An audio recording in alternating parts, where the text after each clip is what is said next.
Assalamualaikum warahmatullahi wabarakatuh. Insan muda, baik lagi bersama saya Ilham Pradipta di podcast Bertamasya. Dan kali ini kita berada di episode yang ngomongin masalah cuan. Nah, itu dia. Kita ngomongin masalah investasi saham, yang mana pada tahun ini, mungkin beberapa tahun belakangan, investasi saham itu lagi hype banget. Karena banyak banget platform-platform yang digunakan oleh anak-anak muda Gen Z gitu ya, untuk melakukan investasi dengan mudahnya. Pakai jempol, duit bisa berubah menjadi duit lagi gitu. Nah, saat ini kita akan ngomongin apa sih yang bisa melibatkan dari investasi saham itu ke dalam dunia filantropis. Kita akan ngomongin yang namanya wakaf saham dengan narasumber yang sudah hadir di samping saya, ada Mbak Friska.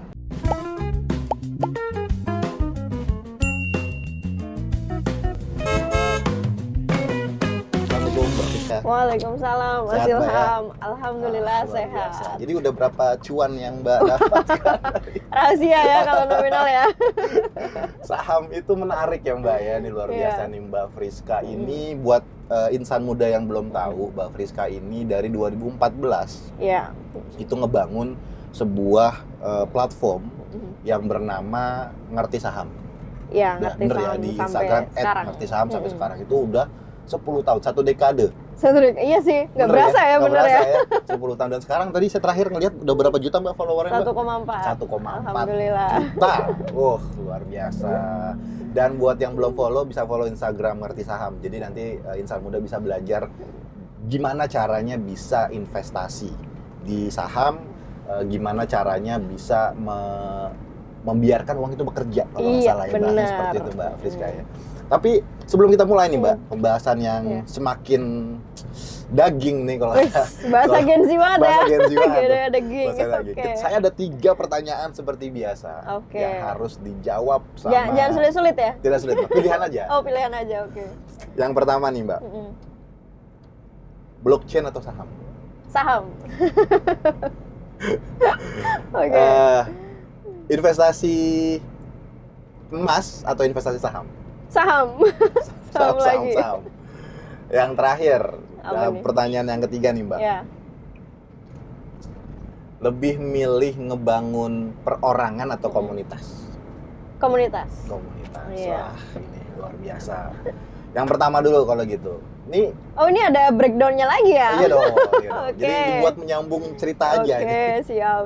Di tengah hype-nya blockchain, bahkan Iya. banyak nih, ada beberapa influencer yang dia ngomongin masalah apa sih namanya, kayak uang, Iya. mata uang digital gitu ya, ada crypto, Ya, ada koin. Bitcoin, Oke. terus juga mata uang digital lainnya. Kenapa Mbak Friska tetap memilih saham sebagai pilihan Mbak Friska? Atau karena latar belakang Mbak Friska yang sebagai pakar ekonomi, atau ada jawaban lain dari Mbak Ya, Friska? oke. Mungkin aku jawabnya kalau ngelihat background memang kebetulan aku background ekonomi, tapi bukan berarti aku sih pandangannya gini ya, kita mau investasi di sebuah instrumen, intinya kita tahu dulu produknya. Jadi as long as aku belum paham atau belum tahu Yeah. produk itu seperti apa, gimana resiko dan yang lainnya, aku belum berani. Makanya Oke. mungkin sampai detik ini pun aku masih konsisten di saham karena aku Yeah, yeah, sudah tahu betul Yeah. produk investasi yang aku beli dari mulai resiko dan yang lainnya. Yeah, Jadi yeah. ibaratnya kita bisa manage resikonya, jadi lebih manageable gitu. 10 tahun sih ya, Iya, udah berasa alhamdulillah. banget itu 10 tahun tuh udah bukan 50.000 jam terbang lagi tuh Aduh, kayaknya ya, iya. udah memang dari Iya. mungkin 5 tahun pertama jatuh bangun kali Mbak ya. Ya pasti itu. 5 tahunnya udah terbiasa tuh kayak Ya. wah seperti ini polanya Benar. dan lain sebagainya. Alurnya, psikologinya semua udah kebangun. Saham apa yang saat ini Mbak Friska fokus mempelajari itu sih Mbak? Kalau saat ini aku masih tetap fokus di saham-saham syariah. Saham syariah ya? Ya, Apa sih, sejak 2017 17, aku jadi baru 4 hijrah. Aku baru hijrah ya. Mbak? Gelombang hijrah ya? Iya, kemarin, aku Mbak, hijrah. tim hijrah, jadi nggak dari awal di syariah, tapi memang ya Awalnya mungkin belajar di OnlyFans. terbuka ininya ya. Dapat wangsit terus akhirnya hijrah Ya, ke jadi syariah. si saham konven ini dari 14 sampai 17 Mbak masih belajar di situ, Iya. lalu pindah ke syariah. Kenapa Mbak kalau boleh tahu? Ini selain dari Iya. jawaban hijrah tadi ya? Apakah karena keuntungannya lebih besar yang syariah atau apa sih Nah, istilahnya itu margin dia. atau persentase Iya, sih iya. Mbak kalau saham itu? Sebenarnya sih aku dari 2010 udah belajar tentang saham. Oh, Ya dari dari zaman 2010 kuliah ya? ya. 2014 itu kan udah mulai dapat income dari kerja ya. Makanya udah mulai lebih intens tuh top Yeah. up modal segala macam. Tapi kan masih konven dari 2010. Nah, selang Oke. 7 tahun nggak tahu gimana ceritanya ya, kayak terpanggil aja gitu ya, terpanggil belajar pasar modal syariah waktu itu. Terus akhirnya kok ada konsep zaman itu belum ada istilah cuan ya kita profit gitu nyebutnya kan. Profit tapi tetap berkah gitu. Oke. Nah, aku jadi mulai kepo nih dengan statement itu, profit yang berkah gitu. Jadinya aku mulai ya mengulik ya tentang pasar modal syariah. Akhirnya ya bismillah menutup yang konvensional, yang akun konvensional, terus hijrah ke yang syariah. ya, yang akun syariah dan saham-saham yang syariah. Yang konven berarti udah nggak ada lagi. Iya, ya Dan sekarang, masih istiqomah lah sampai detik ini, masih belajar istiqomah, semoga masih terus selamanya. dan sekarang juga memberikan edukasi dan literasi kepada para 1,6 juta follower tadi untuk menggunakan saham syariah. Iya, gitu. iya tetap kita selipkan. Diselipkan, walaupun ya. tidak memaksakan ya, karena biasanya tuh panggilan ya. Iya sih, betul dan pilihan gitu ya buat orang-orang ya. Iya. Tapi kalau misalnya untuk main saham nih Mbak, buat orang-orang Bukan pemula. main ya, Mas Ilham. Bukan main ya? Investasi. Tapi kenapa istilah main itu sering digunakan, Mbak? Nah, itu dia. Dari zamanku pun ya, orang menyebutnya istilah main karena Iya. beranggapan bahwa investasi di saham tuh ada kalah ada menang. Padahal konsep itu menurutku ternyata ya salah kaprah gitu. Mungkin karena istilah-istilah itu menguat karena ada jual beli saham itu ya. Iya, ada jual beli, ada yang cuan, itu ada ya. yang enggak. Jadi seolah-olah wah kalah nih main saham, wah menang nih cuan terus Iya, gitu. iya. Padahal itu menurutku malah membuat orang jadi semakin skeptif. Kan jadi kayak gambling gitu kita benar. main. Dulu saya itu taunya saham itu judi, Mbak. Iya, kan? Dulu angkatan saya ya, nih nggak tahu nih kalau angkatan Gen Z nih. Jadi dulu taunya makanya istilah main itu dari angkatan saya nih taunya main gitu, saham itu main gitu kan. Makanya sekarang tugas Mbak Friska lumayan berat ya, mengedukasi, untuk mengubah mindsetnya dulu betul. tuh. Dan mengedukasi dan meliterasi kepada Gen Z yang sekarang ini supaya tahu bahwa saham itu bukan mainan. Bukan mainan, tapi ini investasi beneran ini, bukan artinya gini, kita mengharapkan cuan tapi ini sebuah produk, bukan objek yang bisa kita jadikan judi kayak ya sewajarnya orang gambling gitu. Hanya tebak-tebakan gitu, terus menang dapat duit, kalah ya udah duitnya hilang gitu. Kalau ini enggak kayak gitu. Kita bener-bener ya menanamkan modal, kita dapat returnnya dari situ. Gitu. Jangka pendek, jangka panjang? Bisa jangka pendek, bisa jangka panjang, dua-duanya apa, bisa. Mbak, kalau boleh tahu di saham ini? Bisa harian. Wow, bisa. Kayak pedagang. Ya, makanya ada I istilah see. trading saham. Trading saham. Jadi di syariah pun kita tetap boleh Bisa, trading selama sahamnya syariah. Beli pagi, jual sore. Boleh, beli pagi, jual sore ya. gitu. Boleh, oke. tetap selama ya kita belinya syariah Ya. dan tidak asal-asalan. Tidak Artinya asal-asalan. tetap kita analisa ya. Jadi jatuhnya nggak gambling. Nah, cara menganalisanya ini ada kelasnya nanti di Mbak Friska, bisa daftar. Banyak lah webinar gratis. Webinar gratis, bisa lihat atau cek di Instagramnya Ngerti Saham ya, Mbak. Siap. Oke, terus tadi pertanyaan yang kedua, perorangan atau komunitas? Mbak lebih milih komunitas. Kenapa, Ya. Mbak? Ya, aku memilih komunitas karena menurutku pribadi aku udah terjun di dunia komunitas, mendirikan bahkan ya sampai mengembangkan itu kan udah 1 dekade ya. Dan aku percaya kekuatan komunitas itu besar dalam hal di sini ya literasi. Ya, jadi lebih efektif, lebih efisien kita tuh bareng-bareng ya sharing belajar dalam sebuah komunitas. Nanti mereka dapat ilmunya, biasanya mereka akan menyebar dengan sendirinya ke circle-nya masing-masing. Jadi percepatan knowledge ataupun percepatan informasi itu bisa lebih Masif, dapat, ya lebih gitu masif ya. lagi. Karena getuk tular, orang jadi lebih trusted karena yang ngomong temennya kan. Bener. Sekarang itu kan orang lebih percaya, kayak saya nih ketika mau beli produk di e-commerce gitu kan pasti ngeliat review dulu. Iya. Omongan orang bener Bener. apa enggak gitu kan. Mungkin penonton juga sama ya, ngeliat dulu reviewnya berapa, 4,6, 4,7, apa 4,9, terus ngeliat orang komen apa. Bener. Seperti ini juga saham juga orang terdekat dulu ya. Kayak Iya. saya nih, saya tuh baru membuka hati saya di dunia saham itu karena istri saya, Mbak. Oh, justru karena istri ya. Iya, jadi istri saya Oke. tuh nih ada kan sekarang nih banyak nih aplikasi-aplikasi yang mempermudah kita untuk investment kan, Mbak ya. Ada banyak banget. Teman-teman bisa ngecek di Google Store atau Google Play atau di App Store atau dimanapun aplikasinya di handphone tuh banyak banget. Di situ ada yang syariah. Iya. Nah, istri saya tuh ngasih tahu nih begini. Jadi saya ngajarin. Oh, jadi begini. Karena itu community kan. Iya, Dan bener. dimulai dari orang terdekat gitu kan. Mm-mm. Nah, ini gimana ceritanya Mbak Friska bisa ngebuat 1,6 juta orang tuh 1,4. 1,4. Salat. Salah. 1,4 juta. 1 juta lebih lah. 1 juta lebih itu bisa Mbak jadikan community. Itu kan pasti community yang Mbak Iya. sudah rangkul sejak lama kan. Mbak yang Udah. build community Iya. itu kan. Ya mungkin karena itu tadi ya, mereka ngelihat sosok yang mereka jadikan mungkin role model ya. Oh, Ya, tetap mungkin ada butuh. iya tetap jagoannya butuh. nih, Iya gitu. istilahnya mungkin selama aku mengedukasi mereka merasakan manfaatnya dan mungkin bahkan yang banyak menganggap sumber inspirasi gitu, Iya. role model. Akhirnya mereka mau mempraktekkan apa yang aku sampaikan pelan-pelan ya. Iya.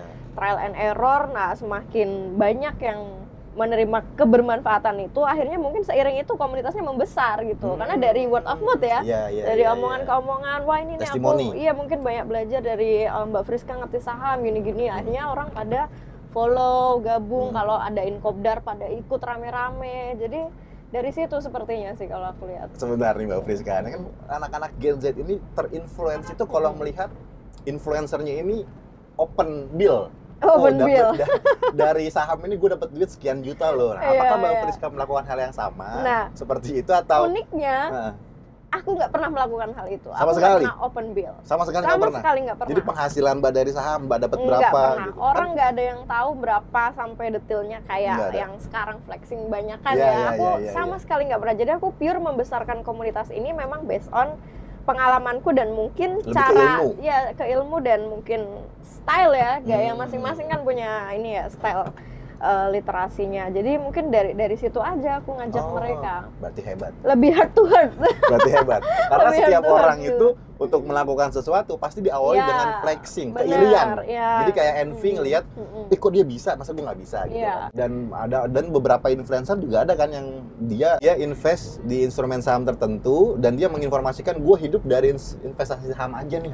Ngambil Iya. dari bulanan gitu kan, ngambil dari lu butuh uang sekian Iya. buat dapetin profit dari saham yang lu bisa tarik per bulan buat segini. Itu kan banyak kayak gitu ya, Mbak ya? Aku tidak se-flexing seperti itu itu. sih. Aku Oh. lebih pengen merambah tuh teman-teman masyarakat yang mereka modalnya terbatas, tapi mereka pengen banget investasi. Karena aku pun juga berangkat dari nol gitu. Kan bukan Rafathar ya, yang langsung punya modal. Itu bukan Banyak starting gitu. dari nol aja kalau Jadi, Rafathar. makanya aku bilang heart to heart itu karena mungkin aku bisa menyentuh teman-teman dengan pengalaman yang sama. Aku pun Iya, juga iya. dari nol banget gitu. Oh, Yang I modalnya see. sangat amat terbatas, dulu mulai belajar saham, invest dengan modal 500.000 doang. 500.000, Iya, jadi tapi aku Mbak pecah-pecah. iya ingin membuktikan ke mereka bisa kok teman-teman yang Gen Z, Gen milenial sekarang yang merasa aduh duit pas-pasan, nggak ada nih budget Iya, buat invest. iya. Sebenarnya bisa banget, zaman dulu aja aku bisa waktu masih dari Iya. zaman mahasiswa gitu. Apalagi sekarang dengar-dengar katanya lebih gampang cari uang ya. Gen Z sekarang kayaknya ya, kok gampang banget gitu nyari duit tapi ngabisinnya juga gampang Iya. gitu. Tinggal bikin TikTok, FYP dapat duit. Ini Iya. pengetahuan saya ya. Nah, Karena itu kelihatan dia. anak muda sekarang kok jajannya banyak. Iya. Terus juga bisa Traveling terus gitu ya, ternyata healing. konten dapat uang dari situ. Iya, iya. Jadi mereka harus mendapatkan financial planner atau literasi keuangan sedini mungkin berarti Mbak ya. Secepat mungkin lebih Secepat baik. mungkin lebih baik, Tapi ya bukan berarti tidak ada kata Tidak ada terlambat. terlambat, tapi semakin cepat dia bisa semakin lebih besar peluangnya untuk bisa financial freedom ketika Iya, nanti dewasa atau bener. di masa-masa senja gitu ya, usia Betul. senja ya. Minimal kalau dari pengalamanku pribadi, aku kan mulai start dari 18 tahun ya. 18 tahun itu udah mulai belajar investasi. Ya, saya masih main apa ya, 18 Tapi tahun kan PS ya. waktu usia itu kan kita mungkin belum kepikiran tujuan finansialnya untuk dana pensiun dan lain-lain. Jadi Betul. fokusnya pas masih awal-awal itu ya kita fokus ke habit aja sebenarnya, kebiasaan kita menyisihkan uang diinvestasikan. Jadi pas nanti udah kerja, kita udah nggak mulai dari situ lagi. Kita udah langsung tinggal mulai konsisten modal. Jadi naik level nih yang iya. tadinya konsisten ke habit, baru kita konsisten ke naikin modal top up terus. Itu makanya lebih dini lebih bagus mulainya. Itu tipsnya gimana Mbak? Bisa mendisiplinkan diri untuk membagi dari pemasukan gaji saat itu untuk dipecah-pecah ke beberapa porsi-porsi. Itu kan cukup apalagi zaman sekarang ya, Iya. untuk ada beberapa orang tuh buat ngebagi nongkrong, terus belanja ini belanja itu, belum check out e-commerce hijau, e-commerce orange. Nah itu gimana Mas Itu disiplinnya? aku terbentuk karena itu tadi waktu usia 18 sampai lulus kuliah kan fokusnya ke habit tuh. Nah habit ini yang membantu aku ngontrol untuk bisa membedakan mana keinginan dan kebutuhan. Karena jujur itu bumerang banget untuk teman-teman yang usia masih muda. Nggak bisa tuh bedain sekedar ingin udah beli terus kayak gitu. Nah selama aku fokus belajar konsisten itu ya akhirnya kepake. Oh ternyata pas udah kerja, selama kita udah bisa membedakan perspektif mana yang benar-benar butuh ingin, gampang sebenarnya kita ngalokasiin. Ya langsung misal dapat salary ya tiap bulan teman-teman yang sudah bekerja, katakanlah UMR 10% aja ya, nggak usah UMR 5 juta ya. nggak usah yang gede-gede gitu ya. 10%-nya dari 5 juta 500.000. Sisihin aja 5-10%-nya aja minimal lah untuk selalu top up. Saham. Ya nggak harus di saham. Intinya top up untuk ke rekening investasi yang khusus emang untuk investasi. Jadi kan lama-lama terbangun tuh habitnya, kebiasaan kita untuk menyisihkan uang itu. Nah, ini kita lama-lama kan gede kan gaji nggak mungkin UMR terus nih, naik, ntar makin naik, wah nggak terasa nih di rekening investasi udah 2 digit, 3 digit, dan digit-digit berikutnya. Ini menarik nih Mbak, kita lanjut ke pertanyaan ketiga nih. Tadi kan Mbak milihnya saham daripada emas. Oke, ya. Bener ya, tadi kan saham atau emas Mbak milihnya saham. Sedangkan buat anak-anak Gen Z ini, kalau misalnya dia ada menyisihkan uang 10%, misalnya tadi 5 juta dapat 10%-nya kan 500. Iya. Itu kan kalau 2 bulan atau 3 bulan kan bisa beli emas 1 gram. Iya. 1 gram. Nah, apakah itu menjadi pembeda atau gimana Mbak menurut Mbak Friska? Kenapa milihnya saham daripada emas? Karena aku fokusnya masih growing aset. Oh, kalau emas tuh bukan aset.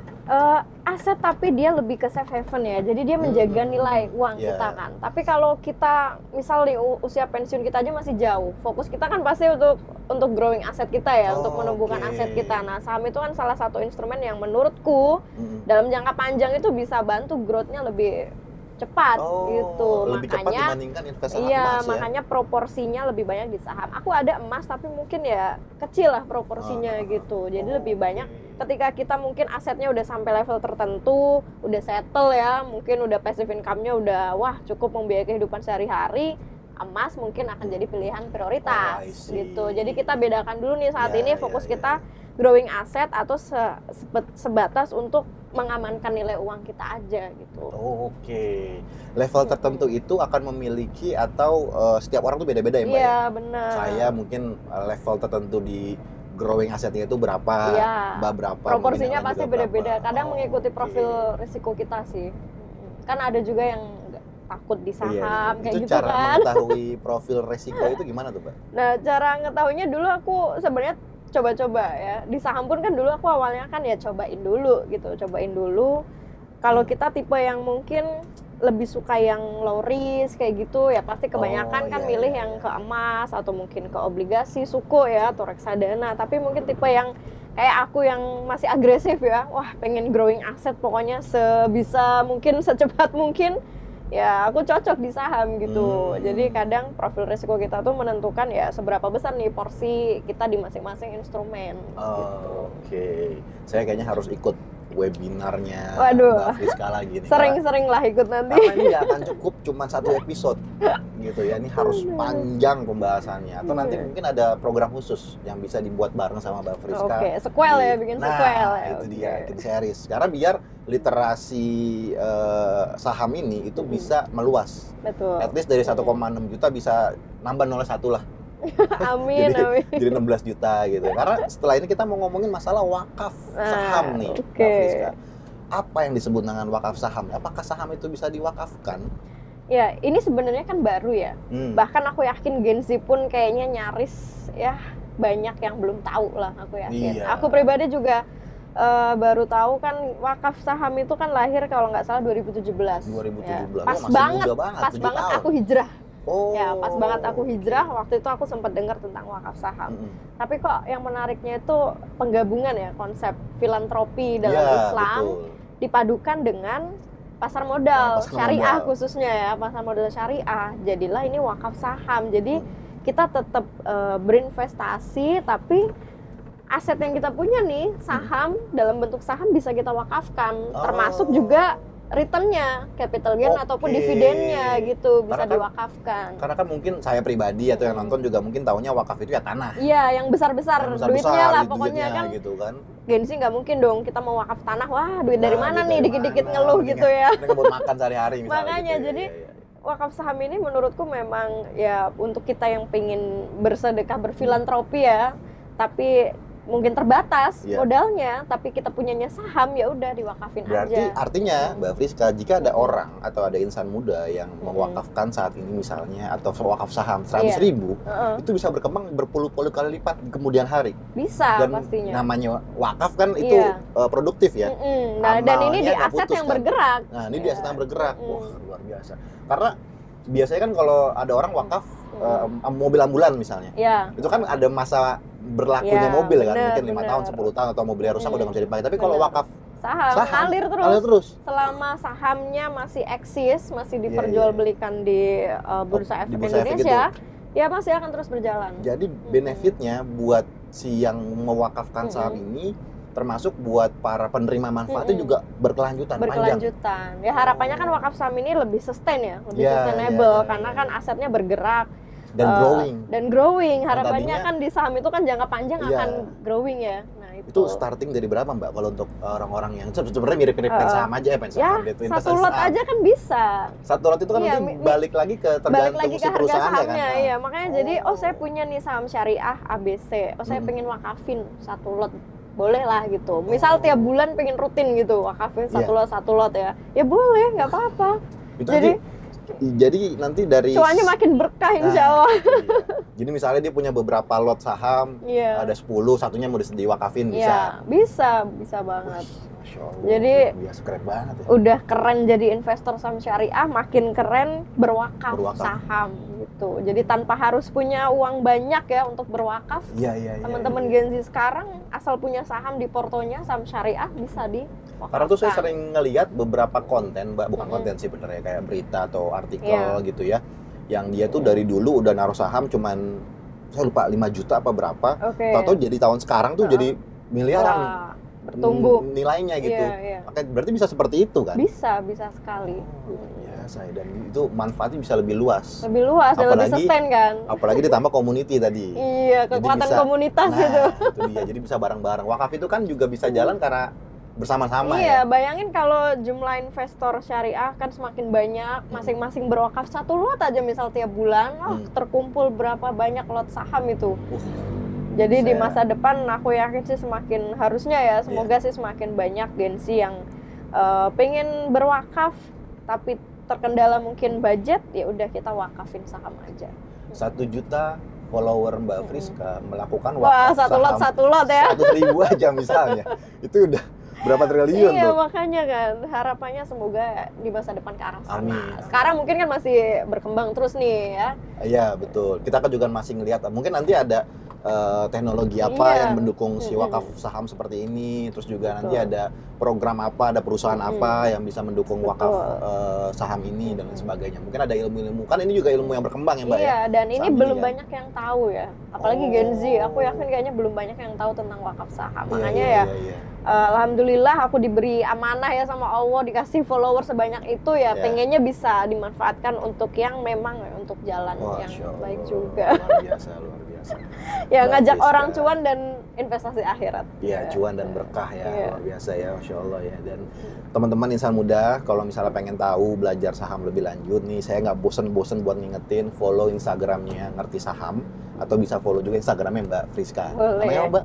@friska_DC. DC. Iya. DC-nya itu Bu Devi Hoirina. Devi Hoirina, benar ya, nama panjang belakangnya. Nanti bisa di-search aja, biar bisa melek tentang financial plan, melek tentang saham, Iya. apalagi nanti ada beberapa kelas-kelas yang disediakan oleh Mbak Friska. Mbak Friska, terakhir, closing statement, mungkin Wah. ajakan Oh, buat... udah terakhir sih, kayaknya masih seru ngobrol ya. Wah, seru banget sebenarnya, tapi gimana nih, durasi kita masih cukup nggak? masih lah. Masih cukup ya, 2 jam lagi berarti. Oke. Kita jadiin series udah nanti. Terakhir nih Mbak Friska, ajakan dong buat anak-anak Gen Z ini terkait wakaf saham ya, atau mungkin ada hal-hal yang dari Mbak Friska sendiri pengen titipkan Ya. kepada para generasi Indonesia selanjutnya terkait finansial ini Mbak. Sebenarnya kan investasi ini kan kendaraan kita ya teman-teman, kendaraan kita untuk bisa mencapai kesejahteraan finansial minimal ya dari diri kita sendiri sebelum kita membantu mensejahterakan orang-orang di sekitar kita. Dan aku yakin itu semua bisa dicapai ya dengan investasi, salah satunya di produk investasi syariah, di saham syariah.